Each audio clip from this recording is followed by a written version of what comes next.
Ave Império e Ave Maria!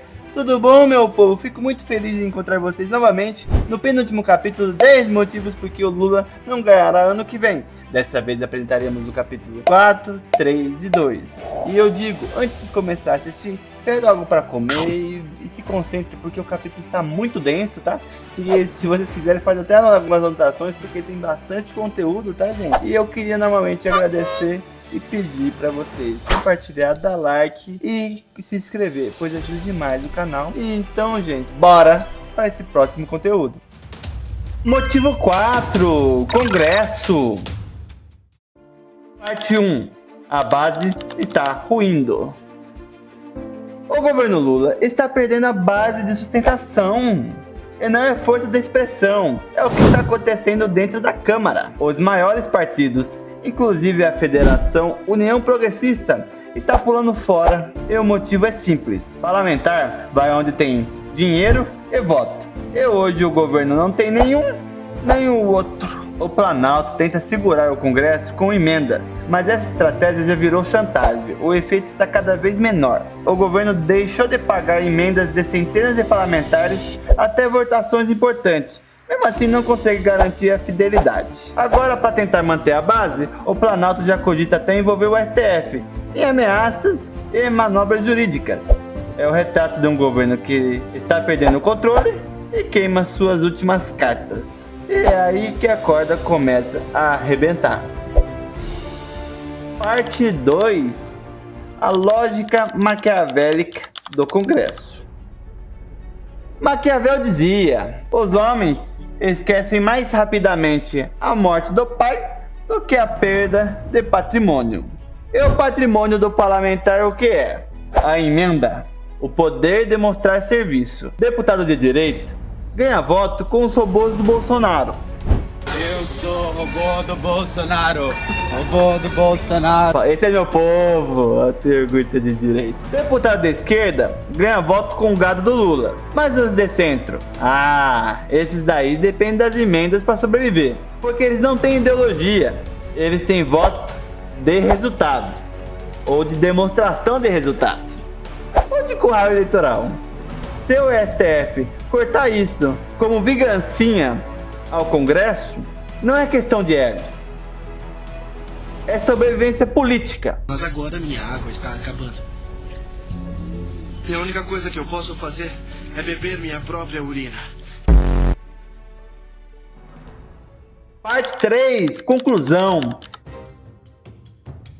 Se o STF fizer qualquer movimento contra as emendas parlamentares, o governo Lula implode. Não por ataque da direita, mas por revolta do centro. O Planalto está se equilibrando numa corda bamba, sem base, sem verba e com a popularidade despencando. O que passa em falso pode ser o fim. Porque quando o centrão perceber que o governo não paga mais, ele muda de lado. E rápido. Nenhum império cai por ataque externo. Mas o império... Não, a maioria caiu, né? Não, mas o Império Bizantino cai... Não, mas ele tá enfraquecido já. Ele cai quando perde o apoio interno. E o governo Lula está cada vez mais sozinho. E o STF sabe disso. Capítulo 3. Economia. Parte 1. Impostos. Primeiro de tudo, vamos falar de coisa mais democrática desse país. O imposto. Porque, gostando ou não, ele atinge a todos. Então, gente, vamos falar de uma coisa que o Lula não falha nunca. E o Haddad sonha até acordado. Não sei porquê, ainda não criaram um ministério para isso. Porque, convenhamos, eles criam um a cada 37 dias. Vamos falar dos impostos que eles aumentaram ou criaram. Imposto sobre e-commerce, 20% para compras até de $50 e 60% acima disso. Imposto sobre apostas esportivas, aumento no imposto de importação de painéis solares, aumento no imposto sobre armas. Achei que desarmamento, né? Governo... Eu não sei se tem que falar essa parte, não sei. A gente decide falando. Fim da isenção para carros elétricos, imposto sobre importação de petróleo, aumento do IOF, reoneração da folha de pagamento, volta de cobrança do IRPJ e o CSLL em incentivos estaduais, taxa das blusinhas e ainda o novo imposto sobre o lucro no exterior das empresas brasileiras. Oh my God! E por aí vai. Nisso o governo não falha. E o pior, eles não param. Eles são impressionantes. Aprofundando os impostos, como o próprio Haddad falou, apesar de eu dar uns pitacos em economia de vez em quando, eu estudei 2 meses de economia. Foi para passar no exame da Ampec. Depois eu não estudei mais. perdão, esse não. O editor errou. Desculpe! Esse daqui. É muito mais fácil criar imposto. Nunca o corte de gasto, né? E o governo Lula mostra isso bem. Porque o Lula é um governo transplantado. Nunca esqueça disso. Ele não tem base popular, não tem força. Para se manter, ele precisa pagar todo mundo. Aliados, congresso, gente de cargo, tudo na base da grana e STF, né? Só que se ele cortar o gasto, ele cai. Então ele precisa arrecadar mais, e mais, e mais, e mais, e mais. E isso é muito triste, porque o imposto, no fundo, é o cidadão dizendo: eu não sei cuidar do meu dinheiro, cuida você, Estado. É literalmente isso. É como se você pegasse seu salário, entregasse pro vizinho e dissesse: compra o que quiser, eu confio em você. E não precisa dar retorno. Ele compra roupas, viaja, faz festas e ainda diz que foi pro seu bem. No fim, isso é um roubo. Um roubo elegante, com recibo e bandeira. E o pior, que muita gente acha isso bonito. Gente que defende o governo, acha lindo ver o Estado crescendo enquanto a geladeira esvazia. É muito bonito, mas é triste. Porque o brasileiro foi ensinado a se orgulhar de ser explorado. Tem uma frase antiga, dizem que é alemã. Não é de Maquiavel, o italiano. A frase diz o seguinte: se os porcos pudessem votar, sempre elegeriam o homem que traz a lavagem. Porque mesmo que alguns porcos sejam abatidos para fazer a lavagem, outros continuam comendo. No Brasil é assim: os porcos são os eleitores médios e os que são sacrificados, os empresários, são os que alimentam todo o resto. Mas vai chegar um dia em que não vai ter mais empresários para abater. Aí, meu amigo, os porcos vão começar a se devorar. Esse é o Brasil de hoje, um país onde o Estado come do povo e ainda é chamado de janta social. Parte 2. O Brasil descolado das grandes potências. Isso aqui é culpa do Brasil por inteiro, do Congresso, da mentalidade, de tudo. Mas no governo Lula, tudo que é ruim multiplica em 13 vezes. O Brasil tem uma coisa que é quase uma doença, uma sanha de regulamentar tudo. É uma mistura de censura com burocracia. A esquerda ama as duas. Surge uma nova tecnologia, o Brasil corre para regular. E a internet, aplicativos, tudo. Enquanto isso, os Estados Unidos e China, que são os países que mais crescem hoje, deixam a tecnologia nascer, crescer e só depois regulam. E por quê? Porque ninguém entende direito ainda o que é isso. A IA, por exemplo, ninguém entende até onde vai. E é justamente por isso que lá fora o pessoal enriqueceu. Tem espaço para criar, para errar e para inovar. Aqui não. Aqui o governo quer regular o que ele nem entende. Parecido com os europeus. Travas internas, vamos lá. Isso daqui não precisa, né? Porque é um subbloco, né? Então, sem inovação, sem competitividade, e lembra, a quantidade absurda de imposto já impede o país de ser competitivo. E ainda tem a CLT, que o Lula e o Getúlio amam.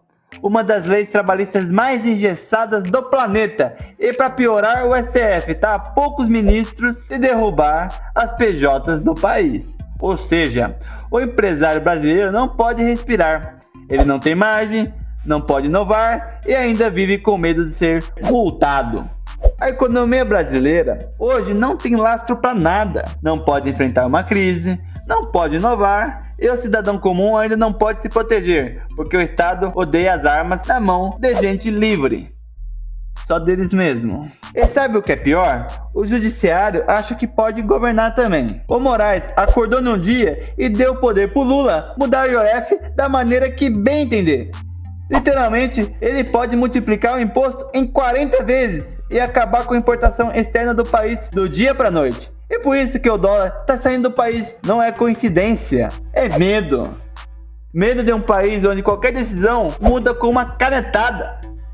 O governo Lula conseguiu destruir em um ano o que o Bolsonaro levou 4 para construir. É um profissional. E sabe aquela frase que o pessoal repete? Comunismo quer todo mundo pobre? Pois é, no Brasil tá dando certo. Só sobrevive quem ganha do Estado, mas isso tem prazo de validade, porque uma hora não vai sobrar nem papel para imprimir tanto dinheiro. E aí, meu amigo, quando até o papel acaba, o governo vai tentar imprimir discurso, mas discurso não compra cervejinha. Parte 3, a inflação ou imposto invisível. De todos os blocos que falei até agora, esse aqui é o mais importante, a inflação. Eu peço desculpa a todos os economistas. Cara, seria da hora colocar foto de alguns economistas aqui, né? Tipo o Felipe, alguma coisa, agora eu não sei. Agora eu tô pensando. Mas essa é a parte mais política do país. Porque o brasileiro médio, meu amigo, não liga pra ideologia, não liga pra partido, não liga para CPI, para STF, para Brasília. Nem costumes direito. É um país quase pagão. Como o padre Paulo Ricardo diz. Ele liga para futebol, cervejinha e churrasco. E tem uma coisa que Maquiavel já dizia. Sintetizando a frase que eu falei no bloco anterior, brasileiro só liga para o bolso. E a inflação é justamente isso. A inflação é quando tem dinheiro demais circulando. Um pouquinho é bom, todo mundo sabe, porque faz o dinheiro girar, faz o povo gastar e a economia se mover. Mas o Lula, meu querido, tá fazendo o contrário, uma inflação gigantesca, porque, como eu disse lá atrás, ele é um governo transplantado. Ele não tem base popular, então precisa criar dinheiro e jogar na economia para tentar comprar estabilidade.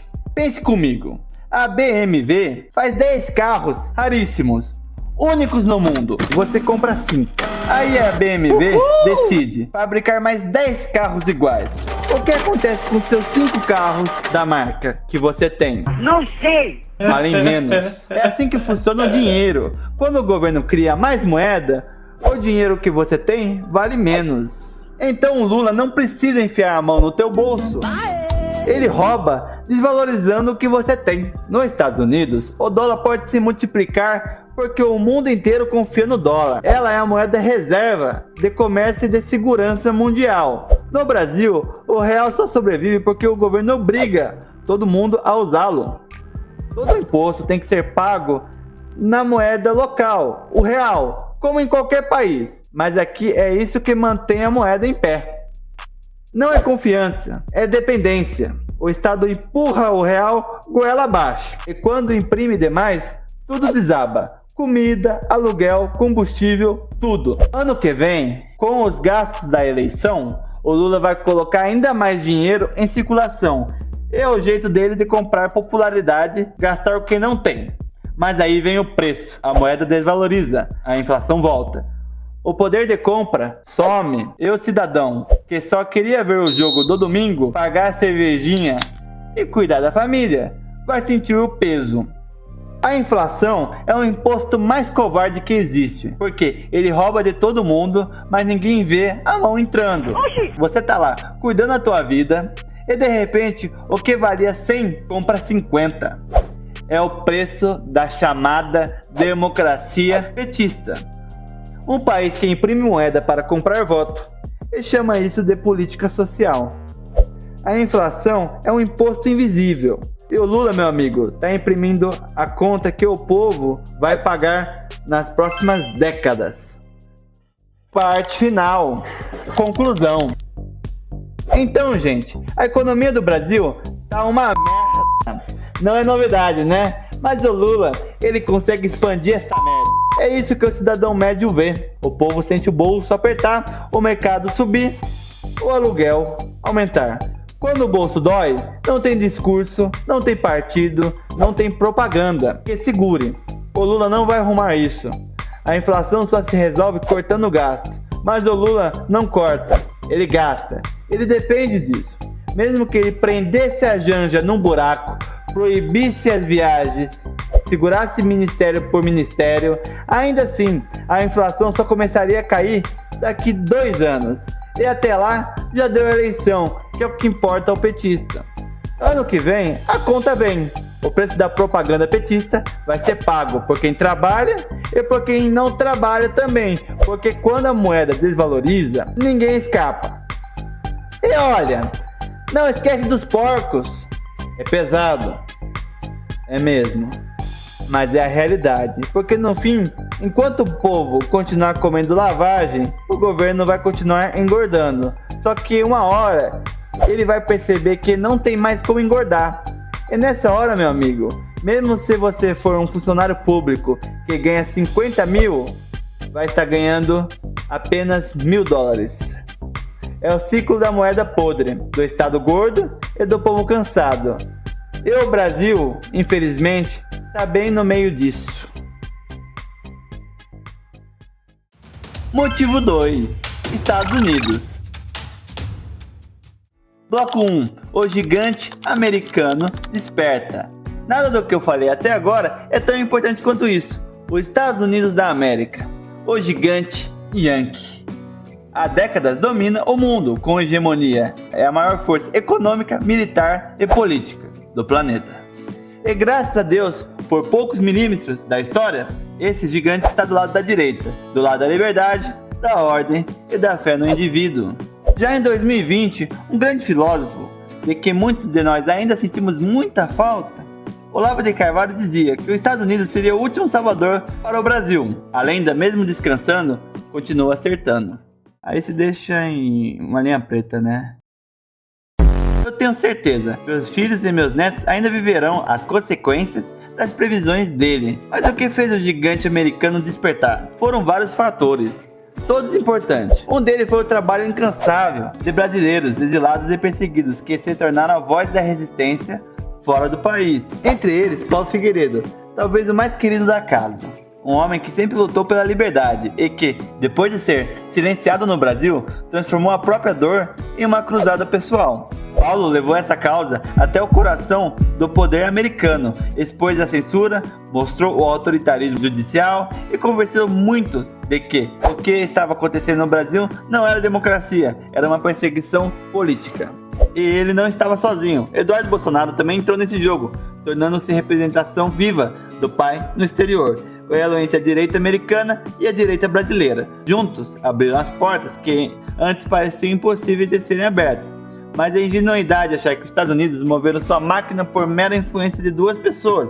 Os americanos não agem no impulso. Eles investigam, observam e só então agem. As agências de inteligência, as comissões do Congresso, o Departamento de Estado, todos começaram a coletar informações, rastrear a transferência, entender as conexões e formar um dossiê completo sobre o que estava acontecendo no Brasil. Foram meses de relatório, audiência. Corte rápido. Foram anos de relatórios, audiências, burocracias inacreditáveis, revisadas linha por linha. Só depois disso, com certeza de que havia um abuso, censura e manipulação jurídica, é que o gigante começou a se mover. Portanto, Paulo e Eduardo foram fundamentais, mas o movimento americano nasceu da verdade dos fatos, e foi isso que deu a legitimidade à reação. Mas o despertar americano não só veio pela reação aos direitos humanos. Lula e Alexandre de Moraes cravaram a própria cova. Moraes cometeu um pecado mortal, foi para cima das Big Techs, no peito, sem base popular, legislativa ou jurídica.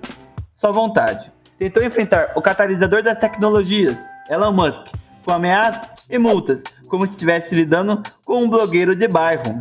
Só que ali, ele mexeu com o nervo central do poder global. O mundo assistiu enquanto um juiz brasileiro tentou impor censuras a uma empresa americana, algo impensável, até para as democracias fortes. E quando o governo Lula, sem medir as palavras, começou a falar mal do dólar e da política americana, foi o suficiente. O gigante acordou. E quando os Estados Unidos acordam, o mundo treme. O resultado foi inevitável. Sanções, isolamento diplomático e um recado claro. O Brasil não podia brincar com a maior potência da Terra. Paulo Figueiredo e Eduardo foram as pontes, Moraes e Lula o estopim, e os Estados Unidos foram a resposta. Uma resposta dura, mas previsível, como toda consequência de quem confunde autoridade com tirania e justiça com poder pessoal. Porque no fim das contas, o mundo ainda se move pela força e pela fé. E por ora, a força está de um lado certo da história. Bloco 2. Sanções. Parte 1. As pessoas físicas. As sanções americanas começaram, primeiro com as tarifas. Ah, mas o Brasil vende mais para a China, dizem os companheiros petistas. Sim, companheiro petista, vendem sim, vendem mesmo. Mas o que o Brasil vende para a China são matérias-primas. Já para os Estados Unidos vende produto de alto valor, coisa feita, coisa que dá emprego para muita gente. Quando os americanos apertam, o Brasil é obrigado a vender mais para a China, e por menos dinheiro. Por um tempo parece que os alimentos ficaram mais baratos. O povo acha que está tudo bem, mas logo depois vem a conta. A indústria quebra, os empresários param de investir e o desemprego cresce. Aí vem o segundo passo, Lei Magnitsky. Essa é o ouro da luta pela democracia no Brasil. Porque o que mantém esses poderosos tranquilos é a proteção institucional brasileira. Mas a Magnitsky destrói isso. Ela tira o escudo. Faz aquele homem que tinha todo o poder descobrir que a caneta dele não vale nada, que o dinheiro não compra mais proteção e que os amigos começam a desaparecer. E o melhor, quem o apoia também cai junto. Não tem foro, não tem tribunal, não tem amizade. Só tem uma instância acima disso. Washington. E pelo que parece, vem aí 10 anos de trumpismo. Agora me diga, a esquerda brasileira tem 10 anos para aguentar? Quando o afegão médio vê gente saindo do STF por medo, vai entender o que é justiça. O medo muda de lado. Assessores, aliados, amigos, ninguém mais quer sair na foto.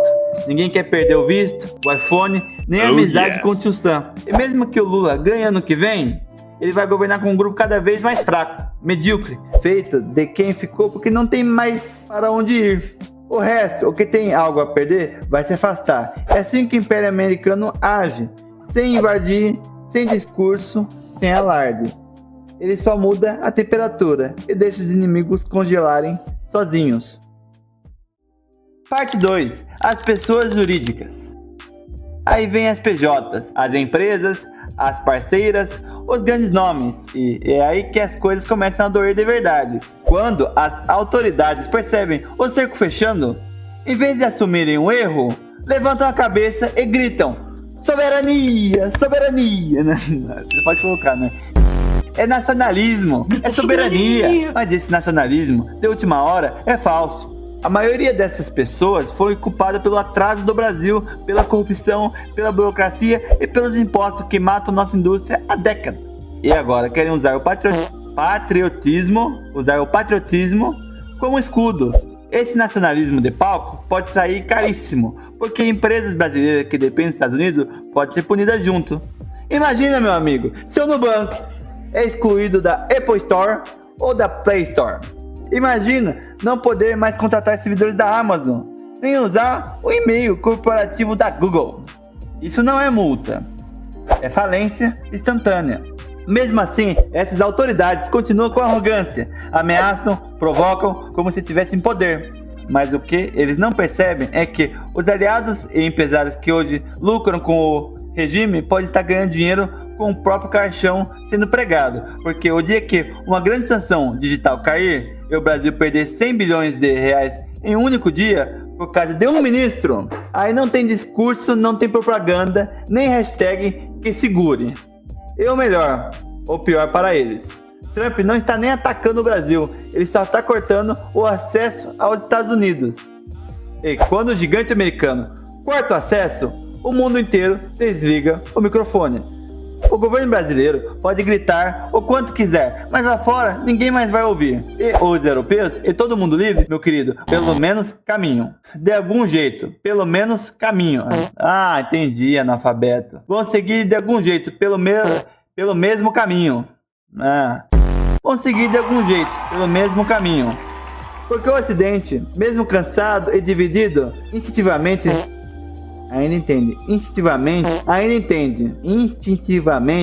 que não existe liberdade sem responsabilidade. E é isso que vai separar quem vai cair e quem vai renascer. Bloco 3, o custo Lula. O Brasil, no ano que vem, vai ter muitos olhos sobre si. O Brasil já tem um lado. Está no quintal americano. E isso significa uma coisa simples. A pressão vai vir. Ou o governo americano não vai aceitar o resultado das eleições brasileiras, ou o governo americano vai sancionar pessoas do governo, junto com todos que financiaram ou defenderam o projeto. O destino é claro. O Brasil pode virar uma Venezuela de luxo. Mas com um detalhe, ninguém vai querer sair na foto. A pergunta que fica é: chegaremos ao ponto de ter ministros anônimos escondidos atrás do medo de sanções?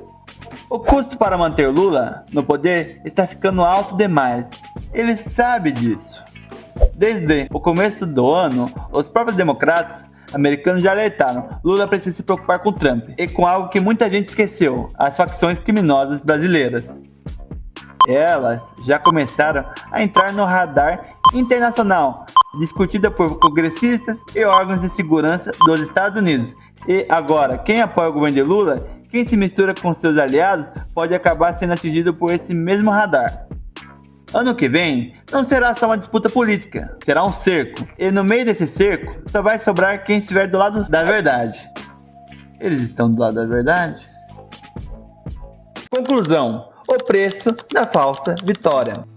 Deputado, influenciadores, empresários, todos podem apoiar o Lula, podem até ganhar com o Lula, ganhar milhões de reais, que internacionalmente vão valer centésimos de dólar. Mas no fim, dependendo de como o Brasil se alinha com os Estados Unidos, muitos podem ficar presos no próprio país, sem conseguir sair, sem correr risco e sem acesso a contas ou redes internacionais. Porque quando a política se mistura com o medo de sanções, ninguém está realmente livre. No fim, só vão aproveitar o que o Brasil ainda tem de bom. E apenas porque o Brasil por si só ainda resiste. Eles não percebem, mas ficarão presos num país que eles mesmos impedem de crescer. Vivem de um gigante que eles próprios acorrentaram. E talvez essa seja a ironia, mas dura de tudo. Vão continuar comendo o pão que o Brasil produz, mas nunca vão provar da grandeza que o Brasil pode ter. Não é uma ameaça, é a realidade, mostrando as consequências de escolhas mal feitas. Obrigado, meu povo, por nos acompanhar em mais esse vídeo, tá? Terminamos essa parte e agora só falta o capítulo final. Novamente agradecendo vocês e não esqueça, gente, compartilha, dá like, se inscreve, isso ajuda demais o canal. E encontro vocês no último capítulo ou no próximo short. Deus abençoe.